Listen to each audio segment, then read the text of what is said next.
नमस्कार। मैं सौरभ यादव आप सभी का स्वागत करता हूं स्व भारत टीवी पर। आज देश की आजादी को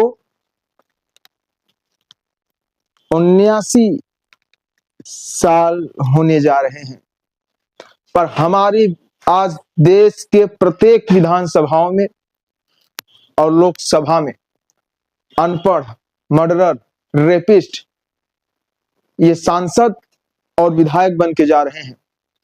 आज देश का युवा राजनीति नहीं करना चाहता, वो सिर्फ और सिर्फ किसी राजनीतिक पार्टी का कार्यकर्ता बन के जीना चाहता है।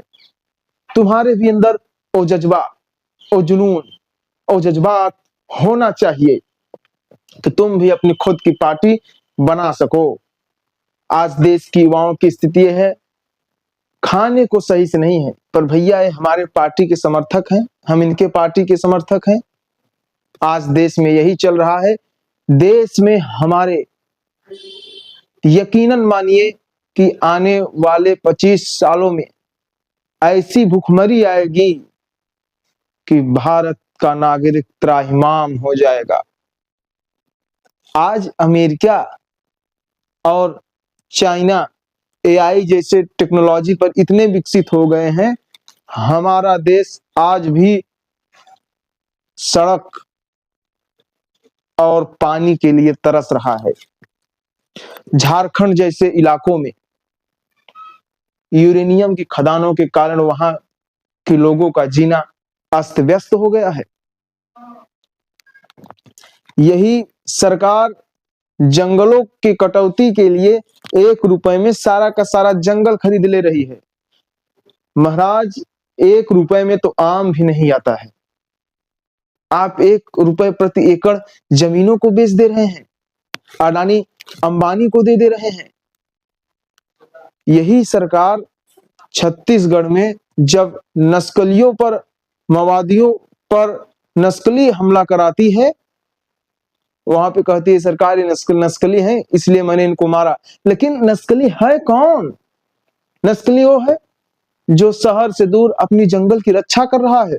नक्सली कभी भी आपके शहर में आकर के किसी को परेशान नहीं कर रहा है, फिर भी वहां पे ऑपरेशन चलाए जाते हैं। हमारे देश की सबसे बड़ी विडंबना यही है कि जो जंगलों की रक्षा कर रहा है, आज हमारे देश के राजस्थान राज्य में अरावली पर्वत को भी साफ किया जा रहा है और अडानी की कंपनी को उसको दिया जा रहा है। हालांकि वहां पे आंदोलन जारी है, राजस्थानी लोग वहां पे डटे हुए हैं। भारत सरकार जो कार्य कर रही हो निंदनीय है। निंदा करता हूं मैं इस बात की कि आज हमारे देश में पहाड़, जंगल सब काटे जा रहे हैं, सबको मैदानी क्षेत्र बनाया जा रहा है, लेकिन प्रकृति के साथ खिलवाड़ करना हमारे और हमारे भविष्य के लिए चिंतन है। देश की सबसे बड़ी विडंबना यही रही है कि आज तक आंदोलन के नाम पे हम डरते आए हैं। अरे आज 79-80 साल होने जा रहे हैं आजादी को, और हम उन नेताओं को चुन करके भेज रहे हैं विधानसभा और लोकसभा में जो अपना शपथ पत्र भी नहीं पढ़ पा रहे हैं। आखिर क्यों ऐसे नेताओं को भेजा जा रहा है भारत के सदनों में?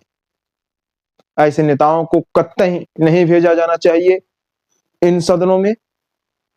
भारत की जनता आज भी वोट को पैसे लेकर के दे रही है, लेकिन वोट, मतदान आपका जन्म सिद्ध अधिकार है।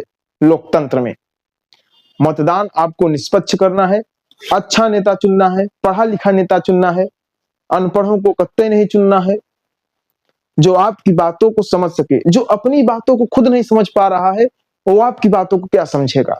नेता ऐसा चुनिए जो अपनी बातों को समझ सके, अपना कर्तव्यों का पालन कर सके। जो हमारा चक्कर होता है, चक्कर कैसे होता है?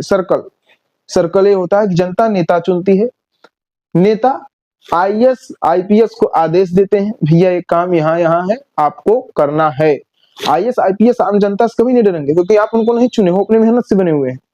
लेकिन आपने तो सांसद और विधायक को चुना है, इनको तो हटा सकते हो। आज भी गांव की गलियों में और ऐसी सड़कें हैं कि इमरजेंसी के दौरान व्यक्ति का मौत होना तय है।